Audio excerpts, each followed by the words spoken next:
안녕하세요. 2022년 세무사 1차 회계학 원가관리회계편 총평 시작했습니다.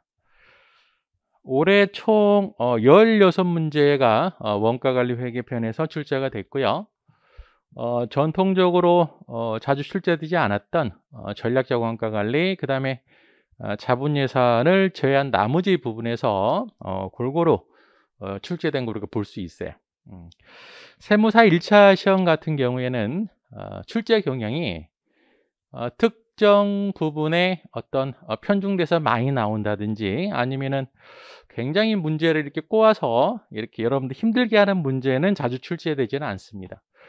올해 같은 경우에도 평소에 기본적인 이론, 논리를 조금 생각하시면서 준비하신 분이라면 시간은 조금 걸리더라도 그렇게 어렵지는 않을 거라 생각이 드는데, 특정 문제는 아마 실제 시험장에서 풀려고 하신 분들은 시간이 굉장히 많이 걸렸던 문제도 있는 것 같아요. 어찌됐든 강평 진행하면서 문제에 대한 특징 같은 거 추가적으로 설명해 드리도록 하겠습니다. 자, 25번.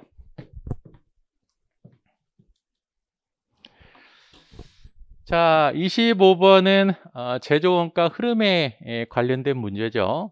제조원가 흐름에서 우리가 알아야 될 주요 내용이 단기총 제조원가, 단기제품 제조원가인데, 자, 우리 문제는 기본원가를 찾으라고 했어요. 기본원가는 직접 재료원가, 직접 노무원가 합계죠. 마찬가지로 제조원가 흐름, 즉 재료 계정, 제공품 계정, 제품 계정을 통해서 우리가 기본원가를 찾을 수 있는데, 나머지 칸을 다 메꾸면 되겠죠. 자, 그러면 지금 재료하고요, 제공품하고 제품의 월초 월말 재고가 주어져 있으니까 나머지 칸을 다 메꿔서 우리가 찾아야 되는 부분이 기본 원가니까 요걸 한번 찾도록 하겠습니다. 자, 먼저 재료 계정 보니까요, 1월에 매입이 96만 원이라고 돼 있어요. 자, 그러면 매입이 96만 원이 되니까요, 총 사용 가능한 원재료는 104만 원이 되고, 월말 원재료가 6만 원이니까요, 재료 사용이 98만 원. 자, 그래서 98만 원 하나는 찾아냈습니다. 얘를 찾아야 되는데, 노무비에 대한 금액은 주어져 있지 않고요, 제조간접원가의 40%라고 되어 있습니다. 그러면 자, 노무비가 제조간접비 40%니까요, 제조간접비를 X라고 하면 노무비는 0.4X가 되겠죠. 아직 이 금액은 뭔지는 몰라요. 그러면 사실 제공품의 대변 금액만 알면 뭐 대차는 일치해야 되니까요, 자, 요 금액을 가지고 역산할 수 있는 거죠. 그럼 뭘 알아야 돼요? 단기 제품 제조원가를 알아야 돼요. 근데 우리 문제에서도 단기 제품 제조원가라고 명시적으로 주어져 있지는 않아요. 자, 근데 매출액이 250만 원이고 매출 총 이익률이 16%니까 매출원가는 84%죠. 자, 그걸 이용해서 우리는 매출원가를 찾아낼 수 있는 거죠. 즉, 총 매출액이 250만 원이고 매출원가율이 84%니까요. 자, 매출원가를 추정하면 210만 원이 돼서 총 판매 가능한 제품은 218만 원이 되고요. 자, 얘가 218만 원이 되니까 단기 제품 제조원가를 역산할 수 있죠. 205만 5천 원이 됩니다. 자, 205만 5천 원. 205만 5천 원이 되고요. 자, 그러면 제공품 대변 합계 금액이 213만 원이 돼요. 213만 원. 자, 그러면 차변도 13만 원이 돼야 되겠죠. 그래서 X를 계산해 보니까요. 자, X는 제조간접비인데, 자, 얘를 계산해 보니까 75만 원이 되더라. 제조간접비가. 그러면 직접 농업이 계산할 수 있잖아요. 어떻게? 75만 원에 40% 하면 되겠죠. 그래서 직접 농업이 계산해 보니까요. 30만 원이 되죠. 결국에 98만 원이고 직접 농업비가 30만 원이니까요. 기본원가 계산할 수 있죠.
자, 26번 볼게요. 26번은 종합원가 계산에서의 완성품 환산량에 대해서 묻는 문제예요. 자, 보니까 지금 재료는 공정 초기에 투입되고요. 전환원가 또는 가공원가는 균등 발생한다고 되어 있습니다. 자, 그리고 가중평균법 선입선출법에 의한 환산량이 이렇게 주어졌을 때 기초 제공품의 전환원가 완성도는 얼마냐, 이제 이걸 물어봤는데, 사실 이 내용은 우리가 직관적으로 좀 알고 계셔야 돼요. 자, 예를 들어서 이런 상황을 가정할게요. 뭐 기초 제공품이 100단위가 40%만큼 정기에 진행한 상태에서 넘어왔고요. 단기에는 추가적으로 얼마 더 진행이 돼요? 60% 진행이 되는 거죠. 그리고 단기 착수 물량이 100개라고 하겠습니다. 그러면 요금은 지금 선입선출법에 하에서 이렇게 물량 흐름들을 우리가 찾아낸 거잖아요. 만약에 얘를 평균법으로 한다고 하면 평균법 할 때 가장 먼저 해야 되는 작업이 뭐예요? 기초 물량을 단기에 착수한 걸로 가정하는 거죠. 물론 이제 기초 제공품이 정기에 배부받은 원가도 각각 단기 발생 원가에 가산을 해야 돼요. 자, 이 작업이 바로 평균 단가를 계산하는 거예요. 자, 그러면 환산량만 봤을 때 기초 물량을 단기 착수로 가정하게 되면 재료 수량은 몇 개가 늘어나는 거예요? 100개가 늘어납니다. 그 다음에 이 전환원가는 환산량이 몇 개가 늘어날까요? 자, 선입선출법이라고 하면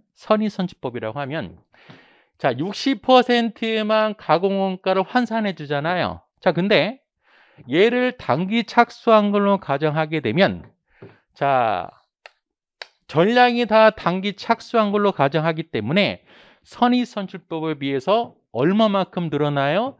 40%만큼 늘어나요. 그게 바로 기초 제공품의 기초 진행률이 되죠. 즉 무슨 얘기냐면, 자, 환산량만 비교를 했을 때 선입선출법에 비해서 가중평균법이 무조건 크거나 같아요. 금액이, 수량. 왜 크거나 같아요? 왜냐하면 기초 물량을 단기에 착수한 걸로 가정하기 때문에 당연히 같을 수밖에 없어요. 그러면 얼마만큼 평균법의 환산량이 크냐면, 이거 보세요. 재료는 몇 개만큼 기초 재고 수량만큼 크고요. 전환원가, 즉 가공원가는 얼마만큼? 기초 수량의 기초 진행률만큼 큰 거죠. 즉 100개 곱하기 0.4. 자, 결국에 평균법이 선입선출법에 비해서 환산량은 큰데 재료 원가는 얼마만큼? 기초 수량만큼 크고요. 전환 원가는 얼마만큼? 기초 수량 곱하기 기초 진행률만큼 크게 돼요. 자, 근데 요거는 항상 전제가 있어요. 어떤 전제냐면 재료는 공정 초기에 투입되고요. 가공 전환 원가는 균등 발생한다는 전제하에 이게 성립이 되는 겁니다. 자, 그러면 우리 문제 보니까요. 재료 원가 같은 경우에 선입선출법이 2,000개가 되고 평균법이 3,000개죠. 얼마만큼 커졌어요? 1,000개. 이게 기초 수량이라고. 자, 전환 원가 경우에는 선입선출법이 1,800개가 되고요. 평균법이 2,400개니까 얼마만큼 늘어났어요? 600개만큼 늘어난 거죠. 자, 우리 이거 물어봤으니까 기초 수량 1,000개 진행률이 몇 %가 돼야 돼요? 60%가 돼요. 이건 굉장히 중요한 거예요. 자,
자, 27번 볼게요.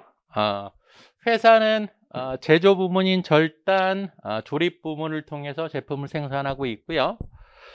보조 부문은 동력 부문 하나가 있습니다. 자, 그래서 일단 원가를 변동비, 고정비 구분했죠. 그 다음에 용역 제공 상황을 실제 사용량, 최대 사용량으로 구분했습니다. 딱 봐도 단일 배분율, 이중 배분율에 대한 문제죠. 자, 그러면 우리가 이제 이론적으로 변동비는 어떤 사용량이에요? 어떤 제공량?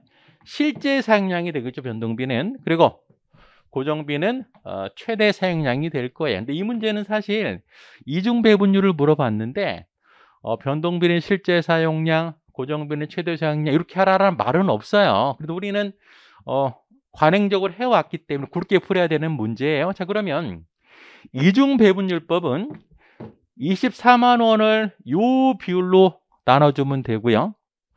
고정비 30만 원은 요 비율로 배분하면 되겠죠. 이게 바로 이중 배분율법. 근데 요 문제는 단일 배분율법하고 비교하라 그랬으니까 단일 배분율법 같은 경우에는 전체 54만 원을 무슨 비율로? 실제 사용량 비율로 나눠주면 돼요. 자, 그러면 두 개를 다 해야죠. 이중 배분율법으로 한다고 하면 이렇게 변동비하고 고정비로 구분해 가지고요.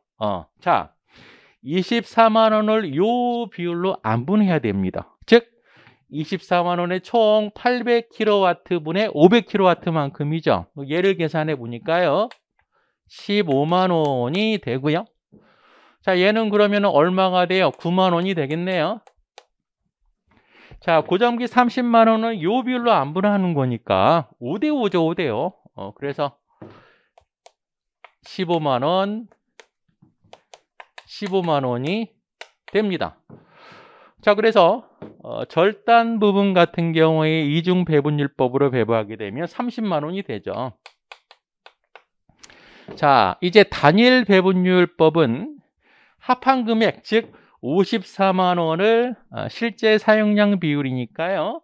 500kW에 300kW 비율로 안분하면 되겠죠. 자, 그래서 54만 원을 총 800kW 분의 500kW 하니까요. 금액이 33만 7,500원이 돼요. 결국에 차이 금액은 얼마? 30만 원하고 33만 7,000원이니까요. 3만 7,500원만큼 차이가 나겠죠. 답은 4번이 됩니다.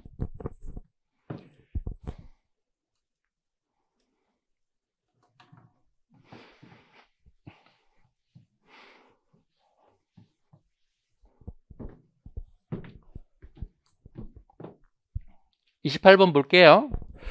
활동 기준 원가 계산에 대한 설명으로 옳지 않는 거. 일단 답은 4번이에요. 원가를 소비하는 활동보다 원가의 발생 행태. 자, 행태는 바로 변동비, 고정비 구분 행태예요. 요거는 변동원가 계산에 대한 내용을 설명하는 거지 A, B, C가 아니에요. 그래서 4번 틀렸고. 자, 1번. 활동기준 원가 계산의 도입 배경 가장 중요한 게 뭐예요? 제조간접 원가가 증가했으니까 좀 더 잘 계산하자. 그게 바로 가장 기본적인 대두 배경이죠. 1번 받고. 2번은 자, 우리 원가 계층이라고 해서 뭐가 있었어요? 단위 수준, 묶음 수준, 제품 수준, 설비 수준. 자, 설비 수준 활동 같은 경우에는 현재 조업도 수준을 유지하기 위해서 필연적으로 발생하는 원가들이에요. 활동들. 예를 들어서 뭐 공장 청소를 한다든지 직원들 교육 보낸다든지. 이거는 원가 동인을 찾기 힘들죠. 근데 어차피 배부해야 되니까 어떻게 해야 돼요? 부득이 인위적인 배부 기준을 사용할 수밖에 없습니다. 그게 이제 활동기준 원가 하나의 단점으로 우리가 지적이 되고 있죠. 자, 3번 같은 경우에는 활동기준 원가 계산을 하려면 가장 첫 번째 단계가 활동 분석. 활동 분석은 자, 우리 회사 제조 공정이 어떤 활동들로 이루어져 있는지 분석을 해서 부가가치 활동, 비부가가치 활동을 찾아낸 다음에 당연히 비부가가치 활동은 어떤 가치를 증대시키지 못하는 활동이기 때문에 축소나 제거를 통해서 원가 절감도 가능한 거죠. 자, 맞고 5번. 고객별, 제품별 공정에서 요구되는 활동이 필요한 게 매우 다른 경우에는 당연히 활동기준 원가 계산을 적용하면 효익이 더 크겠죠, 비용보다. 답은 4번이 됩니다.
30번 볼게요.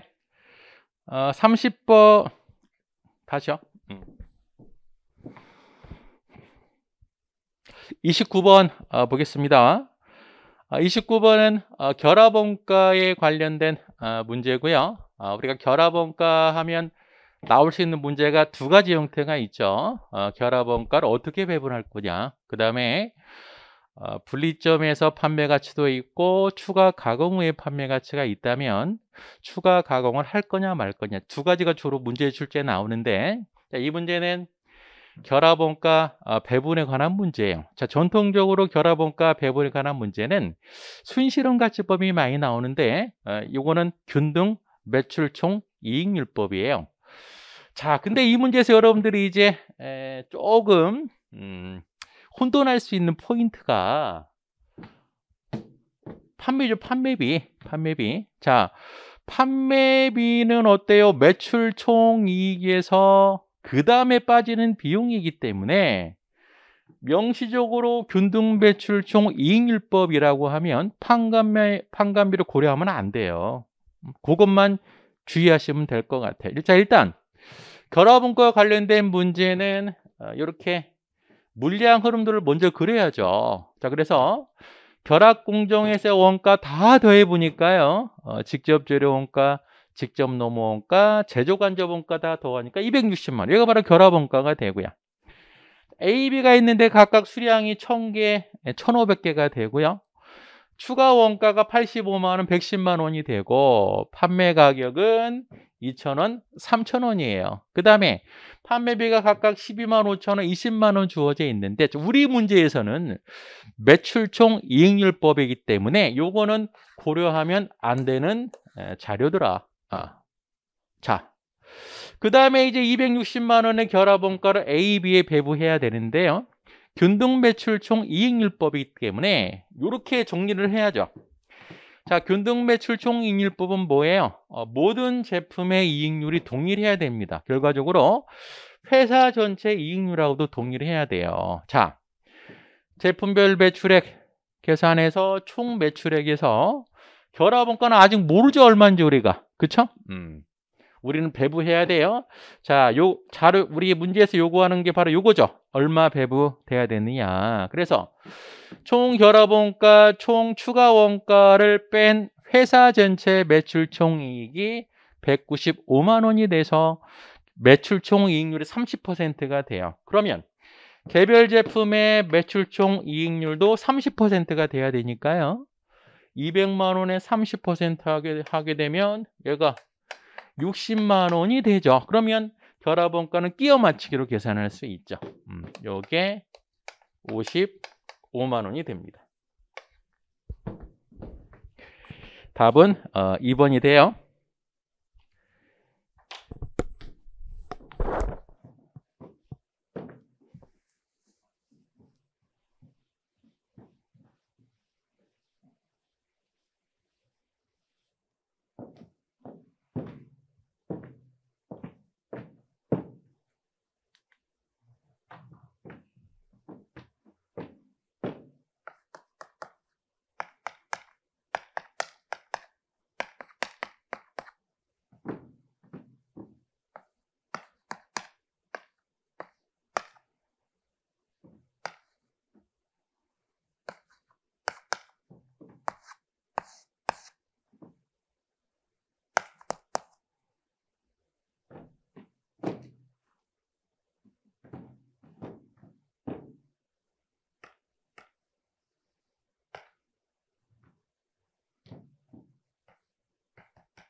30번 볼게요. 회사는 X1년에 영업을 시작했고요. 표준원가 계산 제도를 적용하고 있고 X2년의 제품 단위당 표준원가는 X1년과 동일하다. 자, 30번 문제는 이 문장이 굉장히 중요한 거예요. 자, 왜 굉장히 중요하냐면 자, 지금 그 박스 밑에 자료 보면 기초 제공품이 1000단위 40%라는 자료가 있잖아요. 근데 기초 제공품의 원가 자료가 추가로 주어지지 않더라. 그래서 지금 우리가 다뤄야 되는 회계연도는 X2년인데 어차피 X1년도 동일한 표준원가를 적용하고 있으니까 우리가 기초 제공품 1000단위 40% 원가도 주어진 표준원가표를 이용해서 계산할 수 있어요. 자, 표준원가표가 주어져 있고요. 그 다음에 기초제공품, 완성량, 기말제공품에 대한 자료가 주어져 있습니다. 자, 이 문제는 표준원가표가 주어져 있긴 하지만 전통적으로 표준원가 계산서 물어보는 원가 차이 그런 걸 물어보는 게 아니고요. 우리가 이제 표준 종합원가 계산이라고 해서 표준 배부에 대한 내용이죠. 그러니까 표준원가를 이용해서 표준 배부된 완성품 원가, 기말정품 원가를 계산하는 문제예요. 자, 그래서 굳이 제가 뭐 SKSP 구분 안 했어요. 재료 원가, 이제 가공 원가 총 한 단위당 표준 원가는 50원이 되는데 지금 재료는 공정 초기에 투입되고 24원이고요. 가공 전환 원가는 26원이 되겠죠. 그리고 물량 흐름을 보니까요. 이렇게 돼 있어요. 기초 제공품이 1000개 40%, 자, 선입선출법이니까 당연히 60%만큼 더 진행해서 먼저 완성이 될 거고요. 그 다음에 5,500개 중에 단기 착수 완성 물량이 4,500개, 기말 제공품은 700개가 60%에서 멈췄을 거예요. 자, 표준 종합원가 계산 같은 경우에는 각 원가 요소별 환산량 단가 요걸 쓰면 돼요. 그래서 한 개당 재료 원가는 24원, 한 개당 가구 원가는 26원을 이용해서 원가 계산하면 돼요. 자, 우리 문제는 요거 원가 얼마냐고 물어봤잖아요. 자, 근데 선의선출법이라고 주어져 있지만 전기 단기 원가가 같기 때문에 실제 요거 원가는 쉽죠. 어떻게 하면 돼요? 5,500 곱하기 50원 하면 돼요. 얘는. 자, 이 기말정품 어떻게 하면 돼요? 재료는 공정 초기에 투입되니까요. 700개 곱하기 24원이고 가공 원가는 어때요? 700개 곱하기 60%에 26원 하면 되죠. 이게 제공품. 자, 만약에 나는 선의선출법을 하고 싶다. 해도 돼. 예, 그러면 이 원가는 어떻게 계산하면 돼요? 전기에 재료는 다 투입이 됐고 가공 원가는 40% 진행이 됐겠죠. 그러면 재료는 1000개 곱하기 24원. 그 다음에 가공 원가는 1000개 몇 퍼센트만큼? 기초 진행률 40%만큼 해야 되겠죠. 곱하기 전기 단기 원가 같다고 그랬으니까 그대로 갖다 쓰면 되는 거고요. 자, 이 부분은 어때요? 이제 자, 재료 원가는 총 완성이 5,500개지만 어때요? 얘는 넣어주면 안 되죠. 단기 착수 물량만 반영해야 되겠죠. 자, 4,500 곱하기 24. 그 다음에 얘는 4,500개고 얘는 어떻게 해야 돼요? 600개를 더 가산해 줘야죠. 그래서 선의선출법에 의한 완성품의 가공원가 환산량이 5,100개가 되죠. 곱하기 26원. 자, 요렇게 계산한 금액하고 얘랑 똑같아요. 답은 그래서 5번이 되고요.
자, 31번 볼게요. 회사는 X1년에 영업을 시작했고요. 정상원가 계산을 적용하고 있다. 31번은 정상원가 계산에 관련된 문제고요. 정상원가 계산은 절차대로 우리가 정리하시는 게 좋고, 일반적으로 많이 물어보는 부분이 배부 차이죠. 근데 이 문제는 배부 차이를 명시적으로 주어져 있지 않고요. 뭐 T계정 하나 덜렁 주어져 있고, 그 다음에 금액이 주어져 있는데 이 금액에서 중요한 단서가 바로 배부 차이 조정 전 금액이라는 거죠. 그러면 자, 제공품, 제품, 매출 원가 안에 들어가 있는 이 제조간접 원가는 실제 원가가 아니고 제조간접 원가 예정 배부액이 되겠죠. 그러면 예정 배부하고요. 이제 실제 제조간접 원가를 이용해서 배부 차이 계산한 다음에 배부 차이 조정 방법이 안분법, 즉 배분하는 방법이 있고 무배분법, 매출 원가에 조정하는 방법이 있는데 두 가지 다 계산해서 그 차이를 물어보는 문제예요. 자, 그러면 이 문제는 예정 배부율에 대한 자료는 일단 없고요. 두 번째 단계인 예정 배부가 되어 있는 상태예요. 그럼 총 예정 배부된 금액이 얼마냐면 60만 원이 되는 거죠. 자, 그 다음에 T계정을 좀 해석할 수 아셔야 되는데 정상원가 계산은 실제 원가를 가지고 원가 계산하는 게 아니고 예정 배부율로 미리 예정 배부하는 거죠. 그 금액이 얼마라는 거예요? 60만 원이 이미 배부가 된 거예요. 그 다음에 이제 실제 원가를 집계해 보니까 63만 원이다 그런 얘기죠. 그러면 요 차이 3만 원 요게 과소예요, 과대예요?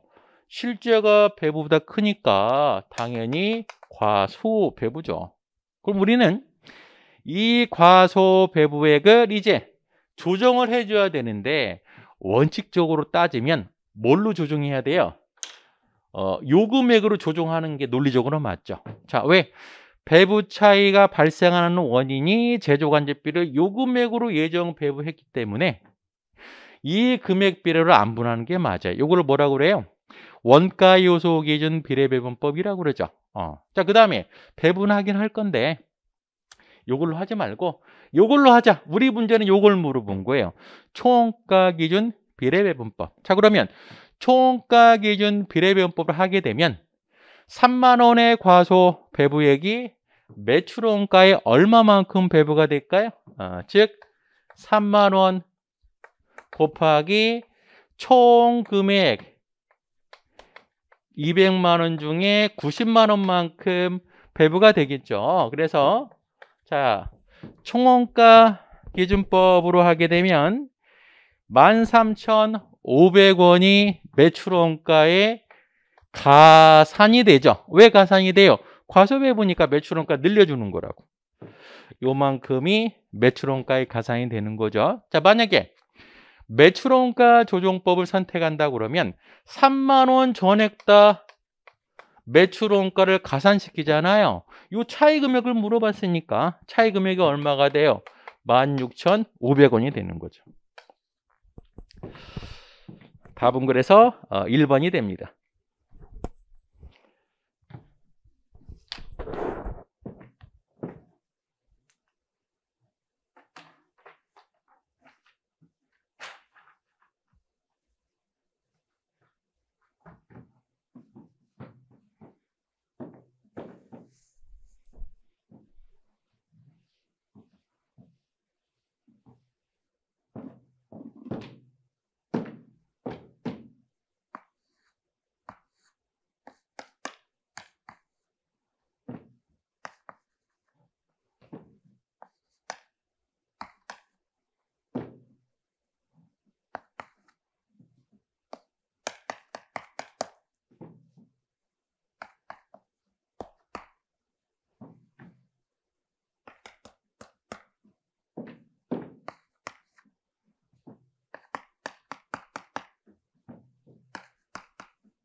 32번 볼게요. 회사는 A, B를 생산하고 있으며 제품 생산에 관한 자료 다음과 같다. 자, 지금 제품이 두 개고요. 지금 자원에 제한이 돼 있는데 제한된 자원이 두 개죠. 그러면 이거는 우리가 어떻게 풀어요? 도해법으로 풀면 되겠죠. 자, 그래서 자, 지금 공원이 각각 30원, 50원이고요. 우리는 최대화 문제가 되는 거죠. 이익을 극대화해야 되기 때문에. 자, 그러면 제약 자원이 두 개인데 기계 시간은 1번 제약이라고 하고요. 노동 시간은 2번 제약이라고 하겠습니다. 그러면 기계 시간 같은 경우에는 0.51시간 총 1000시간만큼 쓸 수 있고요.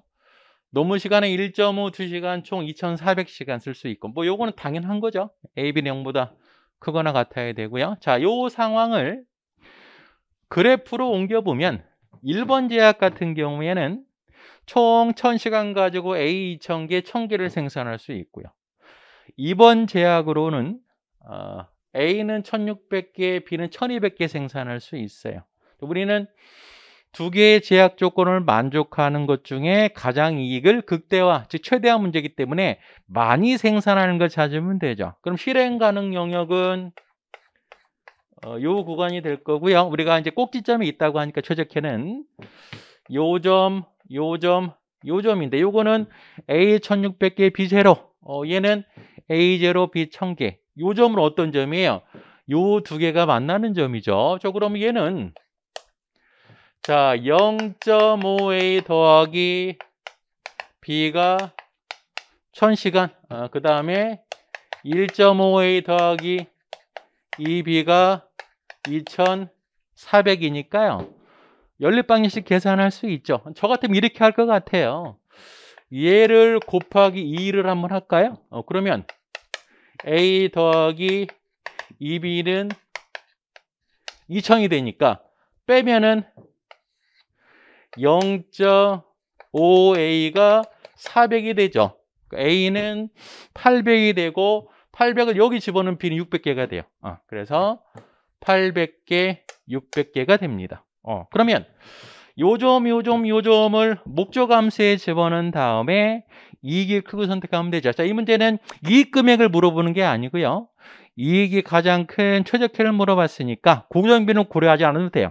공원이익으로만 판단 한번 해보면 A 1600, B 제로일 때 공원이익이 48,000, 800, 600일 때 공원이익이 54,000. 이게 가장 높아요. 제로, B 1000개일 경우 공원이익은 5만 원. 답은 그래서 54,000원이 됩니다.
33번 볼게요. 33번이 아마 제일 좀 시간이 많이 걸리는 문제죠. 우리 시험에서. 사실 뭐 요거는 한 문제가 아니고요. 5개를 다 풀어봐야 됩니다. 굳이 조금 제가 팁을 드리자면, 자, 관리회계에서 가장 자료 정리가 뭐예요? 요걸 해야죠. 요거.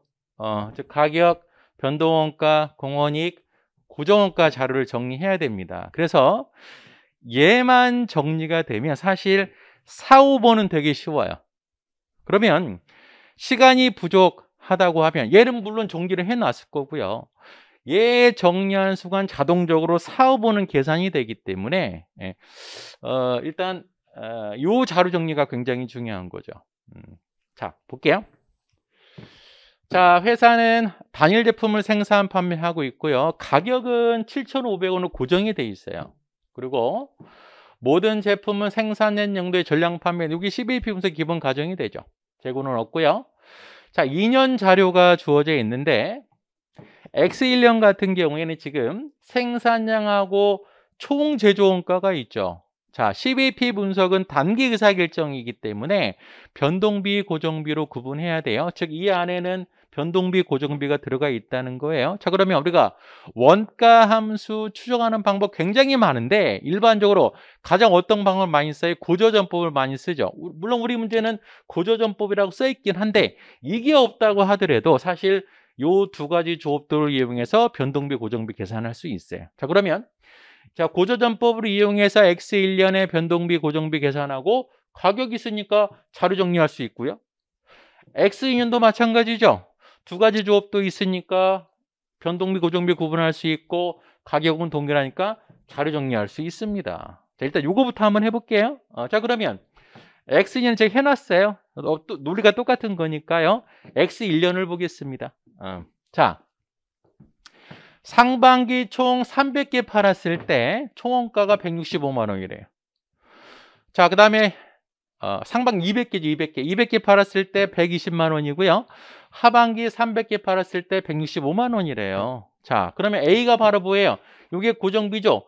자, 고조전법의 논리는 바로 뭐냐면 총 고정비는 동일하고 단위당 변동비는 동일할 거야. 그 논리니까 빼볼까요? 자, 빼게 되면 45만 원은 A는 없어지고 B 곱하기 100원이 되죠. 그래서 단위당 변동비가 4,500원이 되고요. 고정비는 이 4,500원을 여기 집어넣으면 되겠죠. 그래서 계산해 보니까 30만 원이 나와요. 자, 여기서 조금 주의하실 게 있습니다. 뭐냐면 함정이라면 함정일 수도 있는데요. 자, 단위당 변동비는 요게 이제 4,500원이 되니까요. 공원이익은 3,000원이죠. 자, 우리 지문에서 물어보는 내용은 다 연간 내용을 물어본 거죠. 근데 이 30만 원은 상반기 또는 하반기의 고정비이기 때문에 연간이라고 하면 얼마가 돼야 돼요? 60만 원이 돼야 됩니다. 요것만 좀 주의하시면 될 것 같아요. 자, X2년도 같은 논리로 정리하면 이렇게 돼요. 자, 그러면 4번, 5번부터 볼까요? 자, 4번. 자, X1년에 비해서 X2년 연간 총 제조 원가는 20만 원 증가했다. 자, 만약에 얘를 6개월 상반기, 반기별로 하게 되면 4번이 맞는 답이죠. 하지만 연간으로 따지면은 얼마예요? 40만 원 증가했죠. 틀린 겁니다. 자, 5번. 손익분기점 판매량. 얘는 쉽죠? 뭐 자료가 정리가 됐으니까. X1년의 손익분기점 판매량은 60만 원 나누기 3천 하니까요. 얘가 200개가 되고요. 자, X2년은 100만 원에 4,000원으로 나누니까 250이 돼서 몇 개 늘어났어요? 50개 늘어났죠. 답은 5번이네요. 답은 5번. 자, 1, 2, 3번은 시간이 좀 걸려요. 뭐 한번 해보면 영업 레버리지도 하고요. 안전 한계는 역수관계 있는 거죠. 둘 중에 하나만 알면 상대편은 알 수 있으니까요. 영업 레버리지도만 한번 계산해 보면, 자, 먼저 X2년은 총 몇 개 판다 그랬어요? X2년은 750개죠. 자, 그 다음에 공원이익이 4,000원이고요. 이게 바로 공원이익. DOL은 공원이익 나누기 영업이익이니까요.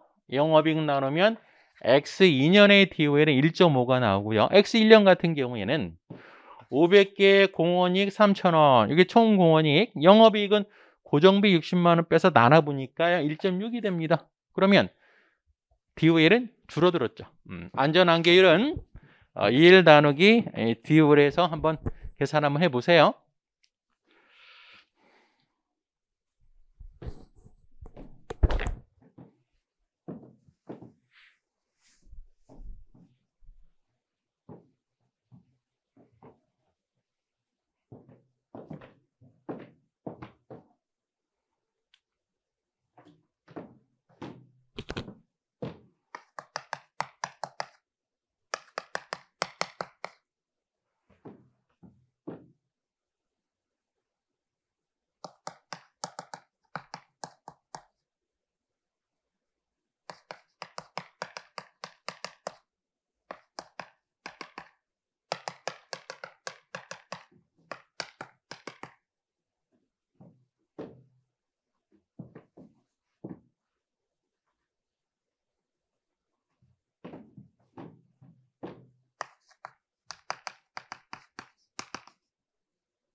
어, 34번 보겠습니다. 34번은 이제 관련원가 분석 파트고요.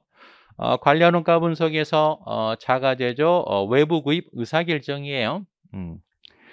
자, 지금 회사가 1000단위를 자가제조해서 사용하고 있는 상태고요. 지금 현재 자가제조하고 있는 상태 외부 구입 단계니까요. 자, 자가제조할 때 일단 관련원가는 변동비 무조건 고려해야죠. 33원. 고정비는 특별한 언급이 없는 한 관련원가가 아니에요. 근데 경우에 따라서 고정비에 대해서 언급해 줄 수 있기 때문에 그 내용을 확인 한번 해 보셔야 되고요. 자, 최근 외부 공급업자로부터 1000단위를 35원에 납품하겠다는 제안. 이게 바로 외부 구입 가격이죠. 1000개 35원. 그 다음에 A 부품을 전량 외부에서 구입하면 총 제조 간접 원가 중 400원이 절감됨. 이게 이제 고정비에 대해서 언급해 준 거니까 관련 원가로 고려해야 되고요. 자, 그 다음에 A 부품에 사용하던 설비를 활용함으로써 200원의 공원이익. 이게 바로 뭐예요? 타제품 활용 시 추가 이익이 되겠죠. 자, 그래서 외부 구입했을 때 얼마만큼 영업이익이 증가하느냐 증분이익 계산하면 될 것 같아요. 자, 물론 이제 관련원가 분석은 되게 쉬운 거죠. 사실 저는 이제 증분 수익과 증분 비용 이 단어대로 써놨지만 기본 틀이 있잖아요. 자가제조하고는 외부 구입이다라고 하면 자 우리가 증분 수익, 증분 비용으로 보면 자가제조학은 사는 상태에서 외부 구입하게 되면 어떻게 우리가 정리했어요?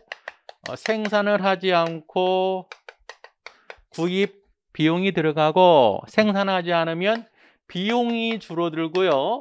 그다음 타제품 생산에 활용이 있다고 그랬잖아요. 이걸로 한번 풀어볼까요? 그러면 현재 비용이 얼마 줄어들어요? 1000개 33원. 거기에다가 고정비 얼마 감소?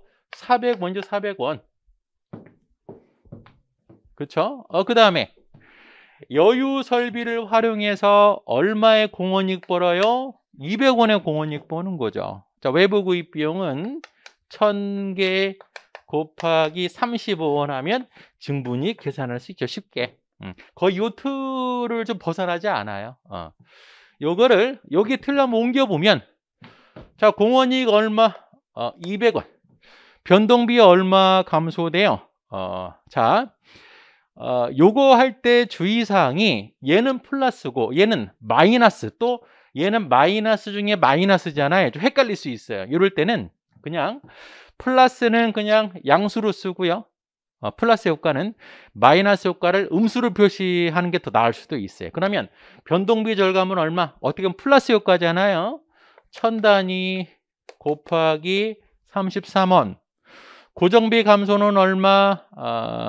400원이죠. 400원도 플러스 효과. 구입비용은 이제 마이너스가 되겠죠. 그래서 1000개 곱하기 30원 해서 증분 이익 계산해 보면 1400 손실이 발생합니다. 답은 1번이 되고요.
음.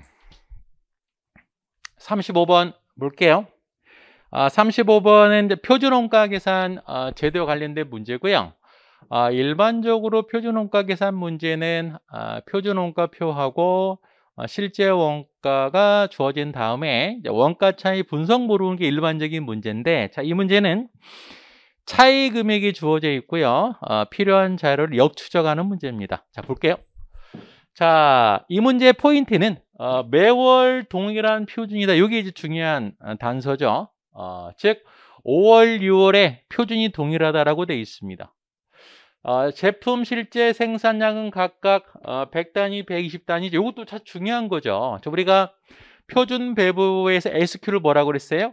실제 산출량이 허용된 표준 수량이죠. 자, 이 문제는 자료에 주어져 있지 않지만 제공품이 없다는 걸 가정한 겁니다. 자, 그래서 이 실제 생산량 100개, 200개가 바로 매월 실제 산출량이 되겠죠. 자, 그 다음에 5월과 6월에 조업도 차이만 주어져 있어요. 이랬을 때 우리가 찾아야 되는 금액이 고정원가의 예산액을 물어봤습니다. 자, 그러면 고정제조간접비의 차이 분석 틀을 보면 실제 원가, 예산, 표준 배부잖아요. 지금 자료에 주어져 있는 건 조업도 차이만 주어져 있고 나머지는 없어요. 자, 그러면 5월 달에 예산을 A라고 하고요. 단위당 표준 배부율을 B라고 하면 이렇게 표현할 수 있는 거죠. 얘는 A고 얘는 실제 산출량 100개 곱하기 B가 되고요. 6월 같은 경우에도 표준이 동일하다고 그랬으니까 얘도 A, B가 될 거예요. 차이점은 실제 산출량이 120개가 되는 거죠. 이때 조업도 차이가 600 분리. 자, 그러면 등식을 두 개 만들어서 연립 방정식을 통해서 A, B를 찾을 수 있습니다. A 찾으면 되는 거죠. A. 자, 이거를 옮겨 볼게요. 결국에 1000원에 분리한 채는 A-100B가 되고요. 6월에는 600은 A-120B가 됩니다. 자, 위에서 아래 등식을 빼면 20B는 400이 되고요. 결국에 단위당 표준 배부율은 20원이 되고 고정비 예산액은 3,000원이 되겠죠. 답은 그래서 1번 3,000원이 됩니다.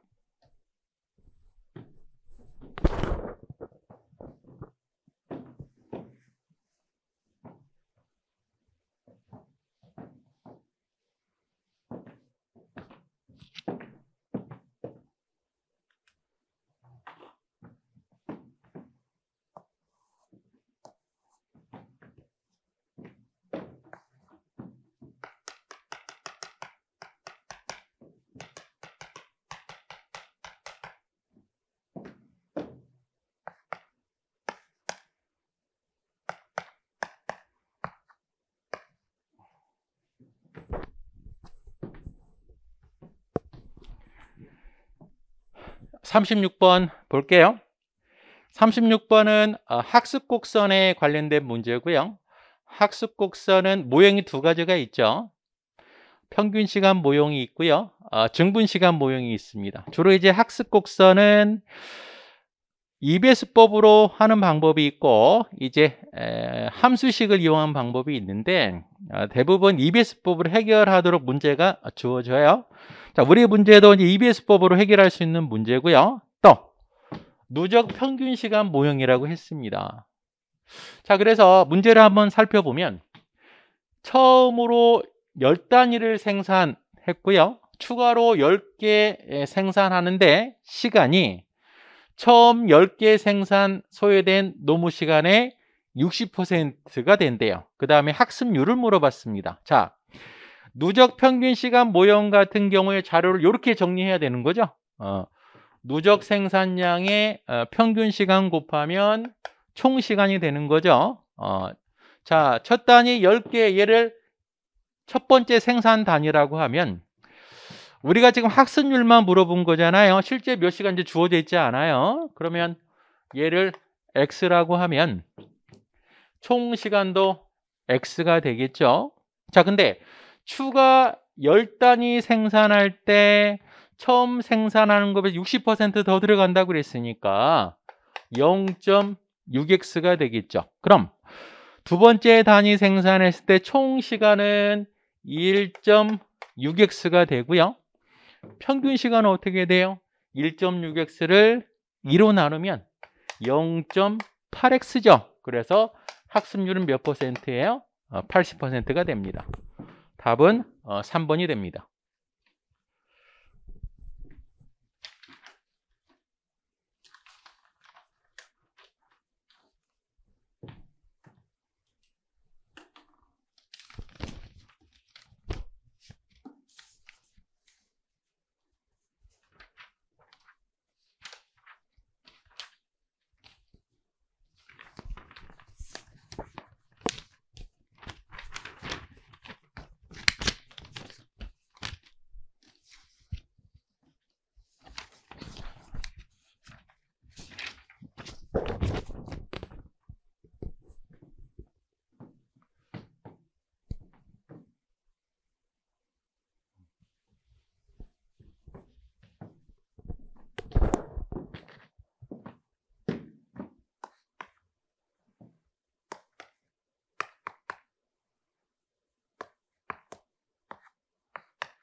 37번 볼게요. 37번은 대체 가격 결정에 대한 문제고요.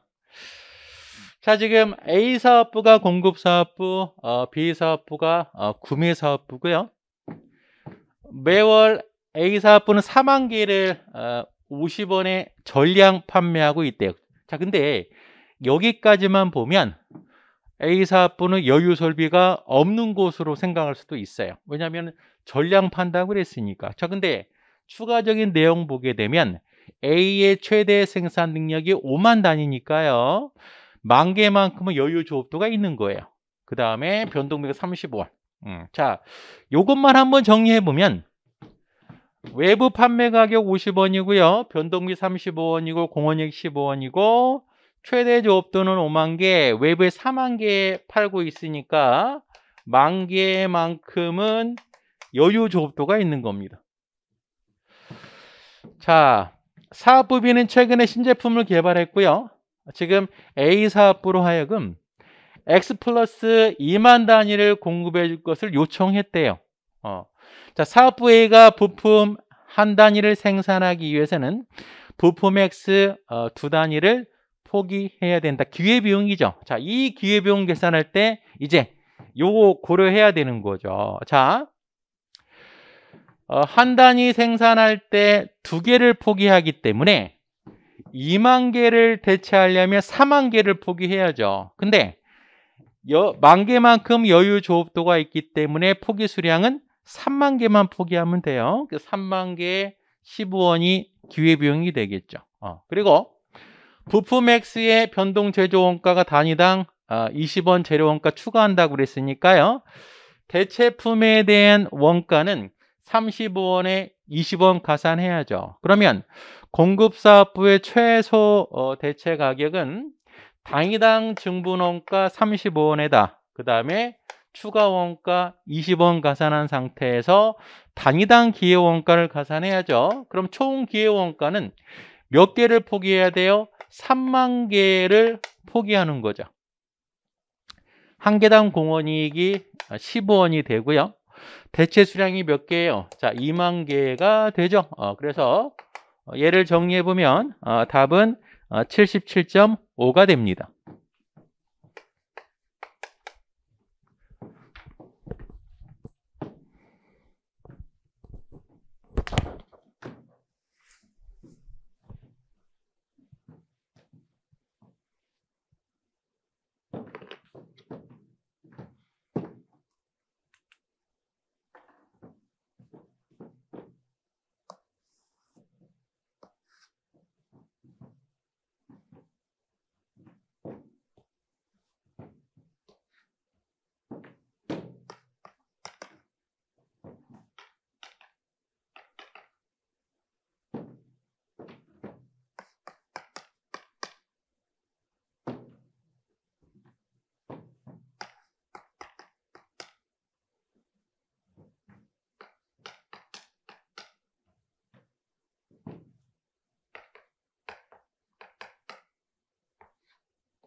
(38번) 보겠습니다.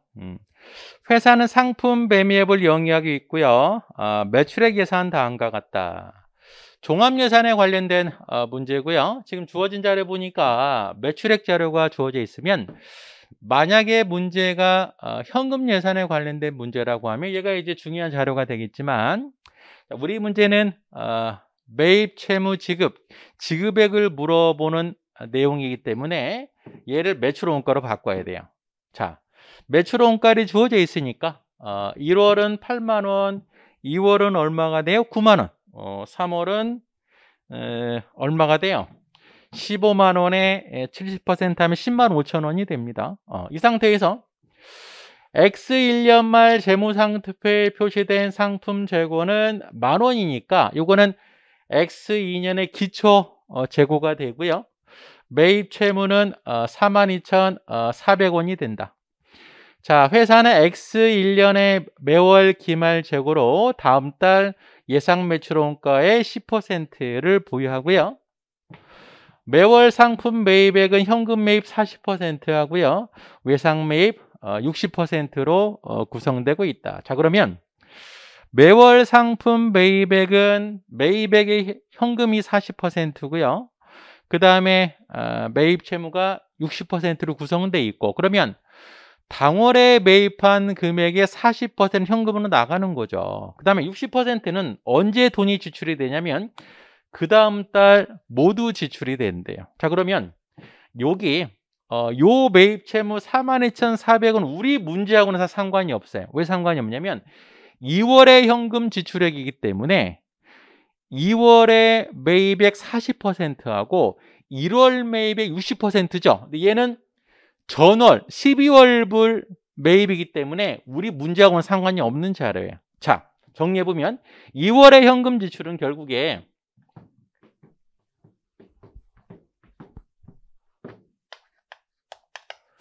2월 매입의 몇 %예요? 현금 매입인 40% 하고요. 전월인 1월 매입의 60%가 지출이 되는 거죠. 그래서 우리가 찾아야 될 자료는 2월 매입액 하고요. 1월 매입액만 찾으면 돼요. 자, 그러면 2월, 1월 매입액은 각각 상품 계정을 통해 찾을 수 있는 거죠. 먼저 1월 매입 같은 경우에 자, 기초가 10,000개고요. 10,000원이고요. 그 다음에 1월 매출 원가는 어떻게 계산했어요? 10만 원을 80% 한 거죠. 그러면 1월 말은 2월 매출 원가 10%니까 2월 매출 원가는 또 얼마? 12만 원에 75% 9만 원이 됩니다. 자, 2월 말은 3월 매출 원가의 10%잖아요. 그래서 1,500원이 되고, 자, 그래서 찾아보면 2월 매입액은 91,500원이 되고요. 1월은 79,000원이 되니까 얘가 91,500원, 79,000원 하면 됩니다. 답은 그래서 2번 84,000원이에요.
39번 보겠습니다. 39번은 원가 차이 분석인데 지금 원재료가 두 개인 복수 생산 요소 차이 분석이에요. 그러면 복수 원재료 차이 분석 같은 경우에는 가격 수량 차이 한 다음에 다시 수량 차이를 배합 수율 차이로 쪼갤 수 있죠. 자, 문제 보니까 표준원가표가 주어져 있는 게 아니고요. 실제 투입량, 표준 투입량, 표준 가격이 주어져 있는데 얘가 바로 SP가 되고요. 얘는 뭐라고 되어 있냐면 표준 투입량은 실제 산출량이 허용된 투입량이다 그렇게 되어 있어요. 그래서 실제 한 단위당 SQ는 모르고요. 실제 산출량도 몰라요. 그리고 우리는 AQ, SQ, SP만 알고 있습니다. 자, 그러면 주어진 자료만 가지고요. 우리 차이 분석 기본 틀에 한번 집어넣어 보면 AQAP, AQSP, SQSP죠. 먼저 가격 차이를 계산해 내려면 실제 수량의 실제 가격인데 우리 자료에서는 실제 가격 자료가 없어요. 그리고 SQSP는 계산할 수 있죠. 그래서 7,500원이 되고요. 표준 배부액은 7,200원이 됩니다. 그럼 가격 차이는 모르지만 수량 차이는 계산할 수 있죠. 300원만큼 불리한 차이. 자, 그 다음에 표준 투입 비율이 지금 총 300개 중에 40%, 60%죠. 40%, 60%가 표준 배합 비율인데 실제 5대5로 투입됐기 때문에 배합 차이가 발생이 되겠죠. 그러면 배합 차이는 자, 총 300개를 표준 배합 비율로 사용했었더라면 300 곱하기 0.4에 30 해서 3,600이 되고요. 300 곱하기 0.6에 20에서 3,600이 됩니다. 그래서 이 금액을 계산 보니까 7,200이 돼서 배합 차이는 300만큼 불리한 차이인데 수율 차이는 존재하지 않죠. 당연히 수율 차이는 없겠죠. 왜? 300개가 들어가야 되는데 300개가 들어갔잖아요. 단지 배합비율이 달라서 배합 차이만 발생한 것 뿐이죠. 자, 여기에서 옳은 거는 답은 4번이네요. 수율 차이는 발생하지 않았다. 1, 2, 3번 한번 확인해 보시고요. 5번 원재료 A, B 실제 투입량 합계가 300에서 400으로 증가하면 자, 그러면 얘가 300이 아니고요. 만약에 400이라고 하면 얘가 400이 되겠죠. 그러면 당연히 요 금액이 커져서 불리한 차이가 발생이 되는 거죠.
자, 40번 보겠습니다.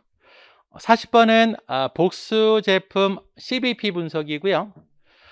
CVP 분석은 아까도 설명해 드렸지만 이렇게 자료 정리를 해야 돼요. 근데 주어진 자료 보니까 우리가 원하는 정보가 명시적으로 주어져 있지 않아요. 자, A, B가 있고 매출액이 주어져 있고요. 판매량이 총 100개라는 게 주어져 있고 총 변동비, 총 고정비. 그리고 추가 단서가 A는 판매 가격 4,000원이래. 얘 하나 찾았네. 그러면은 4,000원. 자, 그러면 매출액이 20만 원이고 판매 가격이 4,000원이라고 하면 판매 수량이 몇 개예요? 50개죠, 50개. 예. 자, 얘가 50개면 총 합계가 100개니까 얘도 몇 개가 돼야 돼요? 50개가 돼야죠. 그러면 매출액이 30만 원이니까 50개로 나누면 한 개당 판매 가격은 6,000원이 됩니다. 그리고 각각 단위당 변동비 자료는 주어져 있지 않아요. 자, 얘가 주어져 있지 않기 때문에 공원이익도 주어져 있지 않습니다. 자, 우리가 복수 제품 CVP 분석 푸는 문제가 뭐 등식법, 묶음법, 가중평균 공원이익법, 가중평균 공원이익률법이 있는데 얘가 주어져 있지 않기 때문에 우리는 부득이 뭘로 해야 돼요? 가중평균 공원이익률법을 적용해야 돼요. 자, 그러면 공원이익률은 계산할 수 있는 거죠. 자, 어떻게? 자, 매출액이 50만 원이고요. 변동비가 37만 5천 원이니까 총 공원이익은 12만 5천 원이죠. 그러면 평균 공원이익률은 총 공원이익 나누기 판매량 하니까요. 25%가 나와요. 자, 이 상태에서 손익분기점 매출액 도달하기 위한 제품비의 판매량 물어봤으니까요. 자, 그러면 공원이익률을 이용해서 계산할 수 있는 건 손익분기점 매출액이죠. 자, 먼저 손익분기 매출액 한번 계산해 볼까요? 자, 0.25 총 매출액을 S라고 하고요. 고정비가 15만 원, 손익분기점이 돼야 되니까요. 얘가 제로가 되고, 그럼 손익분기점 매출액은 얼마가 나와요? 60만 원이 나옵니다. 자, 이 60만 원은 A와 B로 구성이 되어 있는데, 자, 주의사항은, 자, 손익분기점 매출액, 즉 가중평균 공원이익률을 이용했을 때는 배합 비율이 뭘로 가야 돼요? 매출액 구성비로 가야죠. 그러면 매출액 비율이 어떻게 돼요? 20만 원, 30만 원이니까 A가 몇 퍼센트? 40%, B가 60%가 되죠. 제품별 매출액은 24만 원, 36만 원이 됩니다. 이게 바로 제품별 손익분기점 매출액이 돼요. 우리 문제는 B 제품의 판매량 물어봤으니까 뭘로 나눠야 돼요? 가격 6,000원으로 나누면 60단위가 되는 거죠. 답은 2번 60단위입니다. 자, 이렇게 해서 강평은 마무리하고요. 자, 아무쪼록 모든 분들 다 원하시는 바 얻으시길 진심으로 바라겠습니다. 이상 마치겠습니다. 수고했습니다.